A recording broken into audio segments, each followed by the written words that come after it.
Good evening, everyone. I am Sampada Kuar, Director for Editorials at Rotary Club of Medicrew. In November, we celebrated two Children's Days on 14th and 20th of November. Children's Days offer each one of us an inspirational entry point to advocate, promote, and celebrate children's rights, translating into dialogues and actions that will build a better world for children. One of the organizations that work for children is Learning Space Foundation, which is based in Hyderabad. And we have with us today Mrs. Kaumudi Nagaraju, founder and executive director of Learning Space Foundation.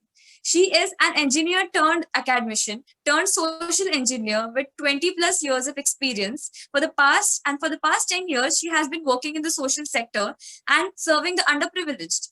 Welcome, ma'am. It's an honor to have you here with us. So, Thank you, Sampada. A very good evening. So, a very good evening, one and all. So, yeah, thank you for for your kind introduction, Sampada. Yeah, yes. we'll go ahead. Yes. Okay, ma'am. So I'll start with the questions. So first of all, I would like to ask, how did Learning Space Foundation come into existence? Yeah. So, as I started. I was an engineer and turned academician, and then I became a social engineer. So,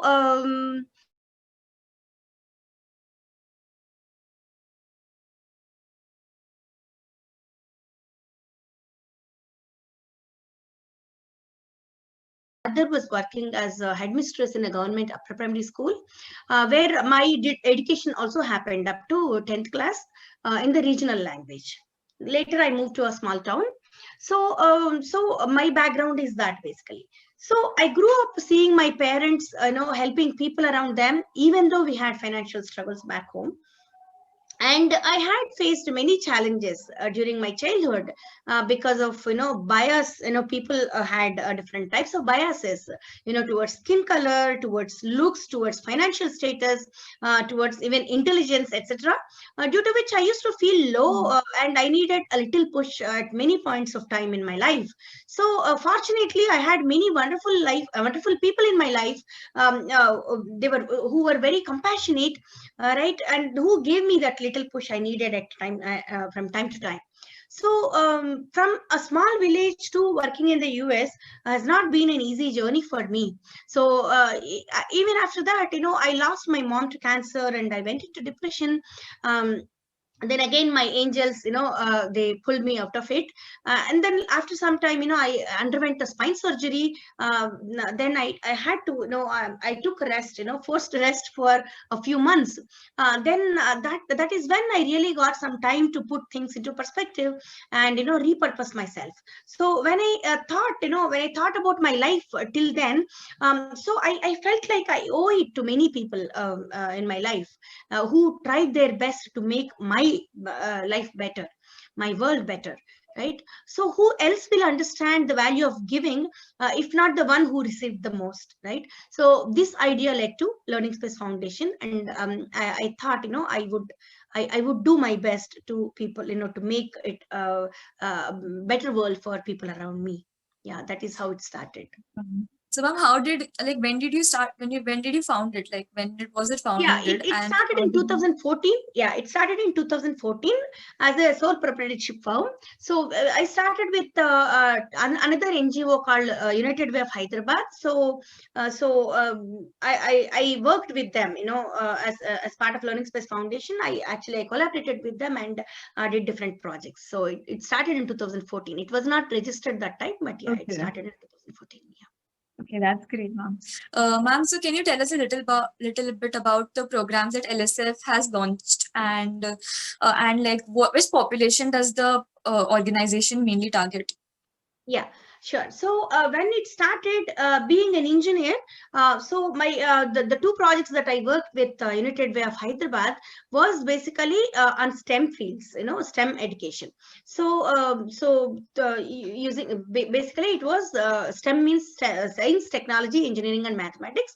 So we wanted to improve the learning abilities of the underprivileged children, and then encourage them to take up STEM careers, STEM courses, and take up STEM careers. So this was about it. So it continued for 4 years, and here there was a special focus on girls, because STEM fields have very less number of girls. So we wanted to encourage more girls to take up STEM fields as well. So that is how it started, and it continued for 4 years. So one project we did it for an NGO called Rainbow Homes, which had shelter homes for girls and boys. So we did it as a after school program.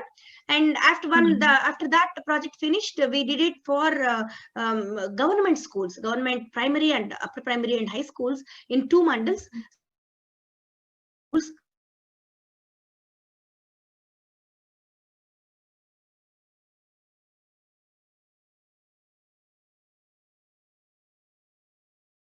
learn on par with the children of studying in other private schools and corporate schools. Yeah, so that was the project. So while I was doing I was working with the schools, from one of a school, right, one teacher shared one incident with our coordinator who was working with me, that a girl was being molested by her grandfather. So when the coordinator came and told me about it, and they asked for our help, because we didn't have any background, it is such a sensitive issue, so we did not know what to do. And we just we told them, they can file a complaint in the police station. This is what we said, and we did not do more than this. So after that, basically in 2018, I wanted to register this as an NGO, public charitable trust, basically. So when I was about to register, so I had to basically list down all the objectives. When I was doing that, this particular thing, prevention of child sexual abuse, it came to my mind. And then I knew that there were many, very, very less number of NGOs that are working in this field. And especially in Hyderabad, there are very, very few NGOs. So I thought, basically, that is when, when I thought about this, I knew that my major focus is going to be, prevention of child sexual abuse. So that is how, that became my major priority.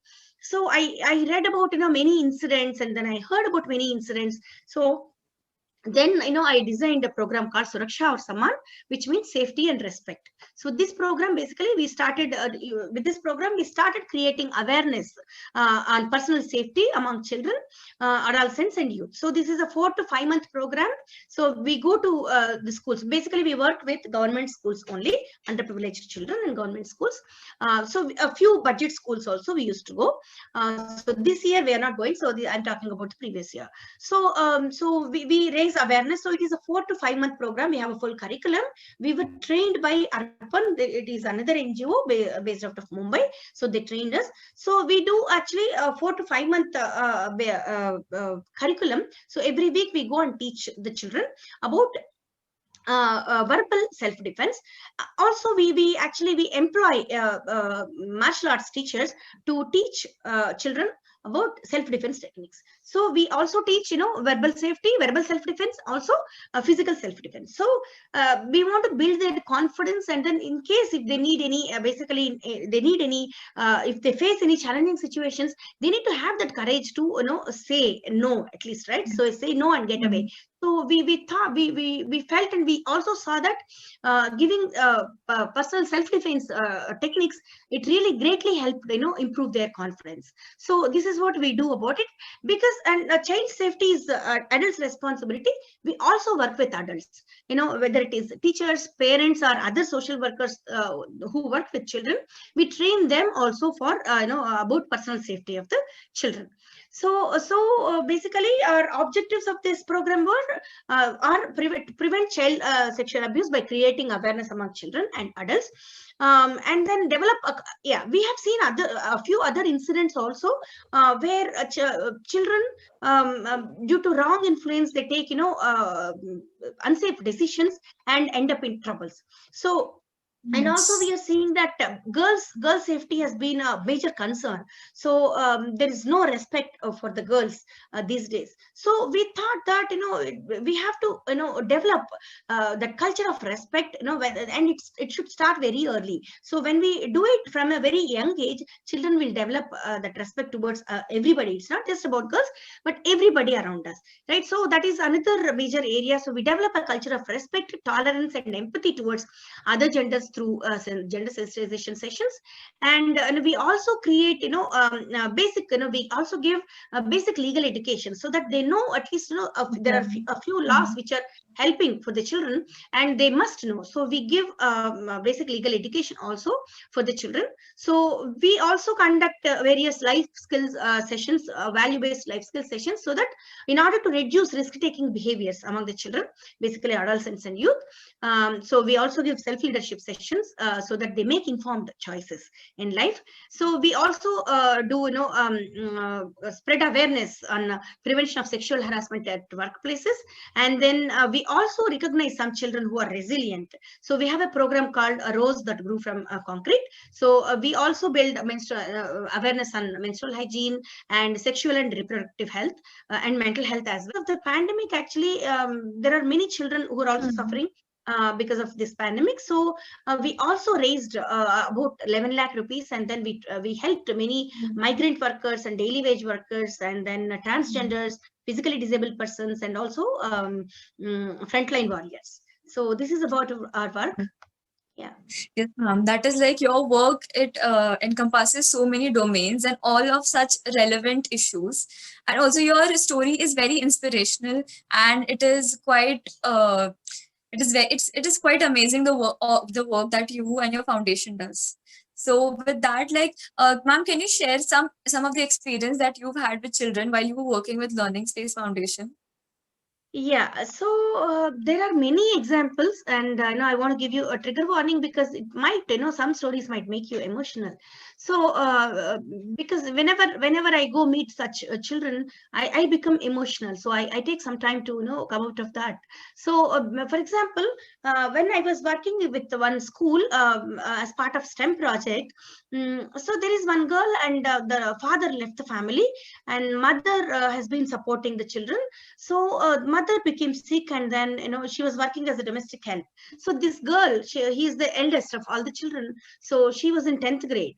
So she started going, she started helping her mother. She went to the houses where her mother used to work, and then she does all that work, and then she comes to school. So at a very young age, she had to take the responsibility of the family. So they're very poor, and they have relatives, but they're also very poor, so they cannot really help them for years together. So yeah, that's a very saddening story. And another similar story basically is about another girl. When as I said, we have a program called A Rose That Grew from Concrete. So basically we try to help through this program.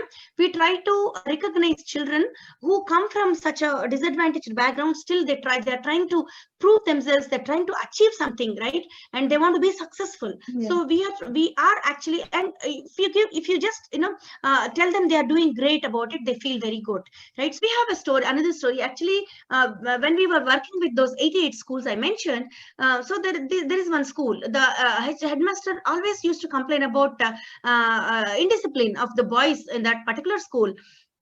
So we wanted to basically talk about importance of education once. So when we were talking about it, one child told me, madam, so I'm working after the school, I go to a meat shop, I work in a meat shop, right? So I they give me 3,000 rupees per month.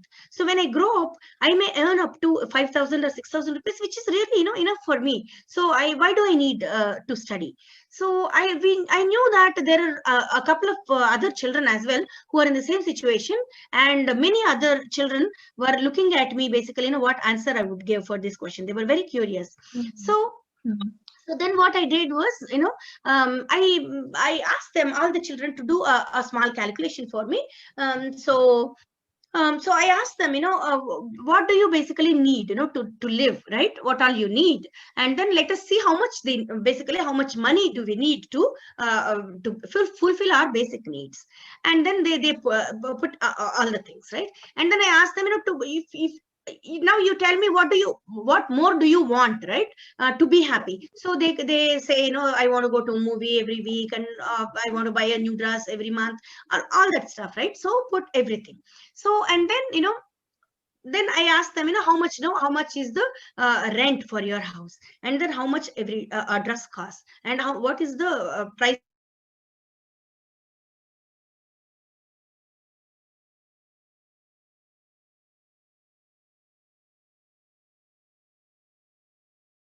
everything, right? They put out, and then, when they calculated this, when they did this calculation, it was, as you know, it was much beyond 5,000 rupees, right? Mm.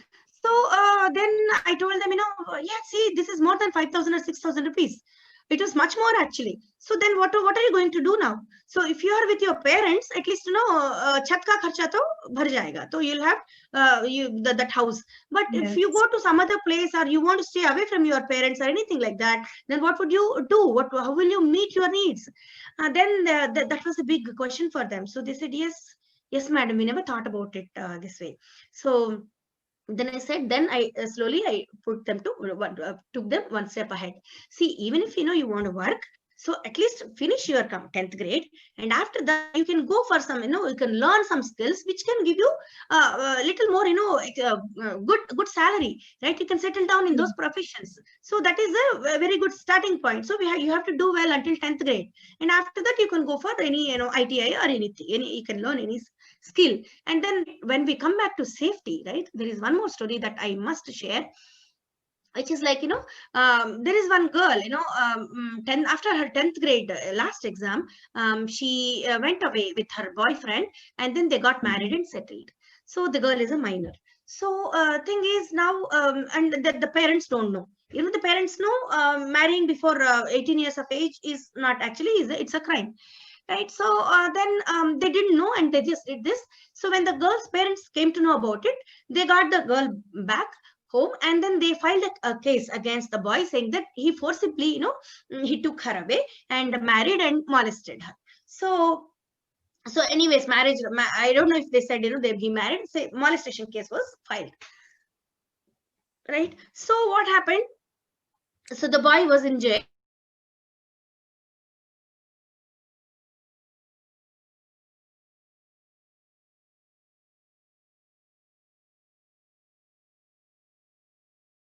So he would achieve something in life. Now he's in the jail. So we are very worried about the boy. So everybody says by 2020, India will be the youngest nation, right? Yeah, of course, we are the youngest nation. But, because of the wrong influences and risky behavior, many risky behaviors, I didn't even talk about those.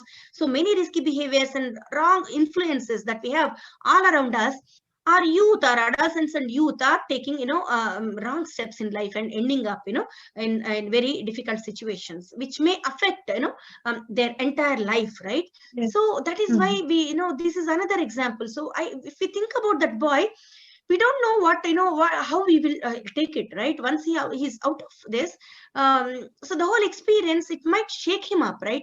So he may go into depression, or he may become, he may become rebellious, and then he may lose trust in the entire system. So we don't want that. Obviously we don't want that to happen to our youth, right? So that is why we actually, when I said Suraksha or Samman program, so we made it a point, right? So to include self-respect and respecting others, right? So we have Yes. that basically, yeah, respecting others and others boundaries, and then, not taking decisions which are, which may buy us troubles. So this is also part of, that is after this. Actually, initially we started with safety, but when we learned about this particular incident, we added that respect part. So respect is about self-respect. So we should not do anything that, that disturbs our self-respect, or we should not do anything to others, if, for example, if a girl says no to anything, we should accept that, and we should accept that her no, and then respect her, and then just stop whatever we are doing. So that is respecting others boundaries. So we made all this part of this program, and we called it safety and respect. So this is another example. So do you want more examples, Sampada? No, ma'am, you Enough? have given Okay. plenty of examples and plenty of explanation. Thank you so much for that. Also, like our members of the of our club, they mostly consist of medical students and doctors. So, in what ways can we help these children and make a difference? And do you think that there is something lacking in the medical community in the way that we view these problems? Okay, so I don't think there is anything lacking in medical community. I have high respect for you all. I must congratulate you all for choosing this profession, one of the noblest professions, and for all the wonderful work you are set out to do. And even being students, you are being part of these kind of programs that Rotaract is conducting, and you are really, really awesome. So that way, I don't have anything to add for that. But when it comes to to the more ways of making a difference, yes, obviously there are many ways to make a difference. There are many needy people, no doubt about it. And my appeal is, but I'm always I'm with the children. I want to be I want to do something for the children all the time. So if you get some time, please engage with the children, talk to them. Okay, because you're the future doctors, right? Simply being yourself, as a future doctor, going into a classroom and just talking to them, it will completely change their world. I can remember my childhood. So whenever I saw a doctor, so I was very fascinated. I used to look at them with right, oh wow, doctor, right? So if I look at them, it was a great feeling. And then if they look at me, it is completely another feeling. Oh, they noticed me, right? And if they come and talk to me, I can't even explain you what will happen to me, right? So yeah, that thing basically that inspires you a lot. And there was a point of time in my life I wanted to become a doctor, but there were some reasons I did not. My mother did not let me choose that profession because she says I'm not really hardworking, and then there is a lot of competition. No. And she said, if you take up mathematics, at least you will end up doing, you'll become a, you doing something, you can at least teach, yeah, that was the time when teaching was not really that given that. So please delete this. Okay, so she motivated me to do mathematics more. I was good at mathematics and biology as well. So she wanted me to take up mathematics, and she wanted me to become a teacher. So yeah, so I took mathematics and I became an engineer. So finally I came back to teaching profession. So that's a different thing, teaching. And basically as part of my social work, I most of the time I work with teachers and students. I do training programs. So as teachers, if you go and stand and talk to them, and while you're talking, try to talk to each one of them. Try to look at the entire class, even the last student who is sitting in the backside, who doesn't seem to be showing any interest in you, but you show interest in them, right? So that will completely change their world, and then they get inspired a lot, right? So yeah, they get motivated. So this is what I wanted to say. So yeah, if you get more time, right, when you're talking to them, try to connect the subjects that the topics that for example biology, you take a simple topic and then try to connect that to whatever you are doing, right? So if they get that real life application of what they are studying, so and that too, if they are hearing it from a doctor, so it will be much more inspiring. And also Yes. you share about your story, your goals, and then why your passion, why you took up this profession, right? All these things you share with them. So you never know, right? There might be some students in that particular class, who might get motivated, and then you will become a role model for them, right? So they, in the entire class of 60 students, there might be 2 or 3 students who will be looking at you, and you can become a role model for them. So this is one way you can you can make a difference. And another thing is with parents, if you get permission from parents, or you can also get permission from principal, talk to the children about personal safety,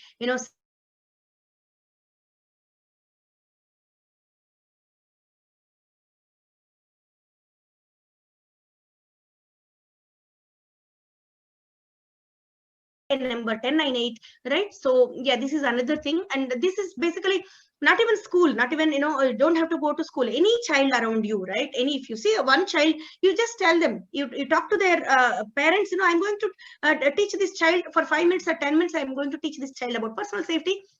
Take the parents permission, that is very important. Take the parents permission and talk to the child, right? So that way also you can make a difference, right? So yeah. And yes, that's about it. Yes, ma'am, I would like to say that you're one of the most hardworking people I've ever seen. You manage so many things at the same time and simultaneously, and you're making such a big difference. So I would not believe for a second that someone told you that you're not hardworking. You could do anything that you want. And I've I personally seen you do so much work, you're like literally always doing some or the other thing. So yes, ma'am, now thank you so now much. yes, now I became very hardworking, because I believe when you the dear ones,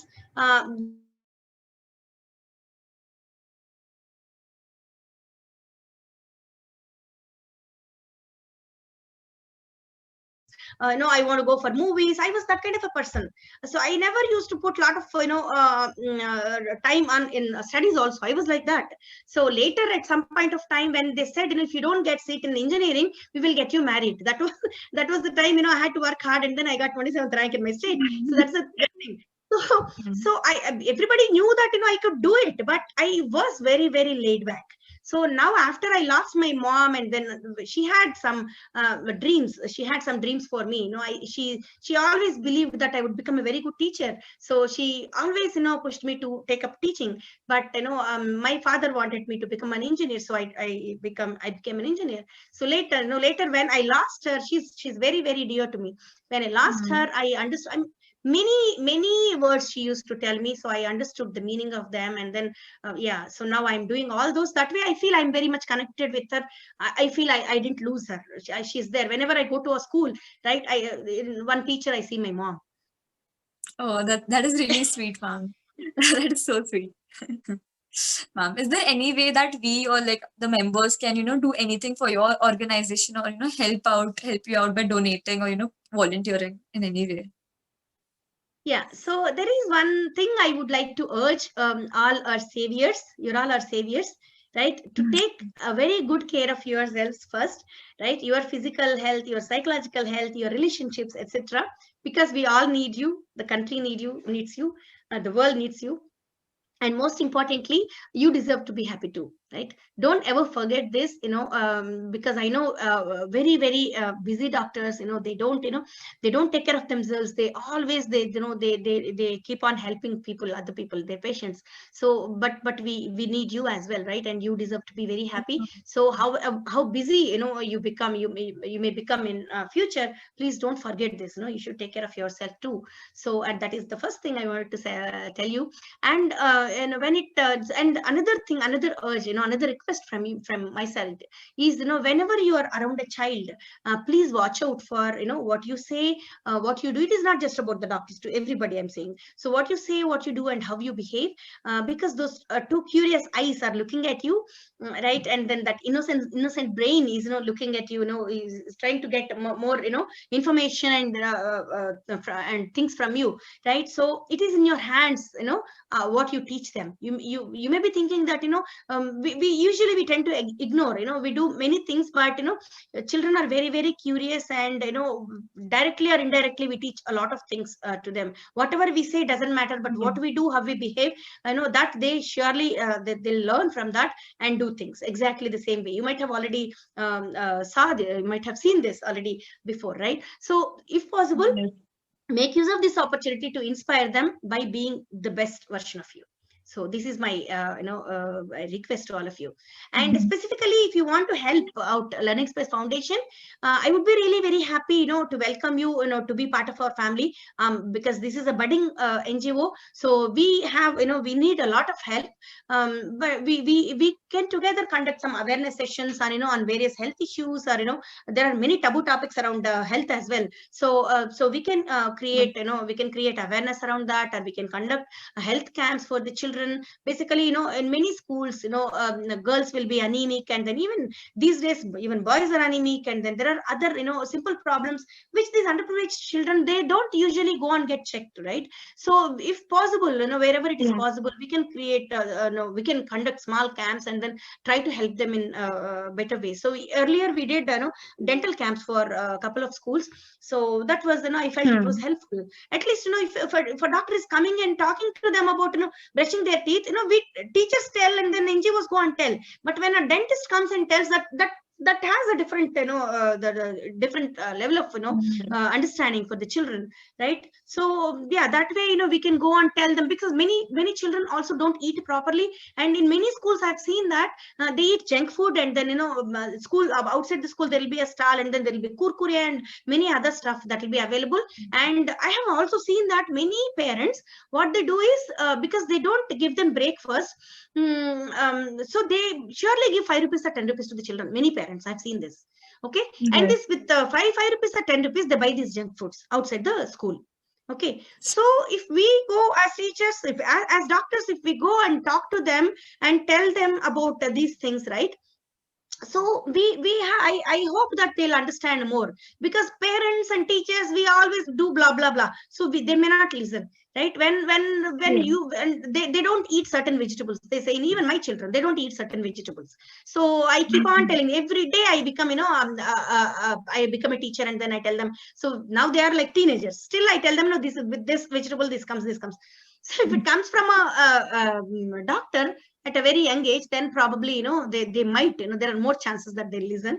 So yeah, so we can conduct many awareness, sessions, and then we can do more, and in any other ways also, right? So I'm not just saying that, Yeah. you get in touch with only Learning Space Foundation, but whichever, wherever your heart lies, whichever cause you connect with, you please, you step Mhm. forward and do it. And I want to mention this thing, there is nothing like a little help, a big help or small help. There is nothing like that. Help is a help. So whatever you can do, because everybody is busy, and you have you must be having lots of work. My cousin tells me, we have huge books to study. So I know, I can understand, that it's a lot of work. But when you have time and you want to do, so you connect with any NGO. It's not just Learning Space Foundation. So do whatever you can. And if you come to Learning Space Foundation, I'm more than happy. So I welcome you, welcome you to our family. So if Sampada has all my coordinates, so you can contact us. She'll give you my email ID, my phone number, etc. So please drop me a message. We can connect and take it further. So yeah, that's about it. So I'm hoping that at least a few will contact me. Yes, ma'am. Yes. Surely, I am sure like a lot of people will contact you after this. Thank So you, yes, ma'am. Sampada. Thank you so much for this amazing interview. It was very inspiring and to hear all about you and your organization. And it was a great experience interviewing you. So yes, thank you so much, Thank ma'am. you. Thank you, Sampada, for giving me this opportunity. And thanks to Rotaract Medicrew Club. And, I thank each one of you who are watching this. Yeah, you are all amazing. Yeah. And good luck to you all. Okay, ma'am. Thank you. Bye. Bye.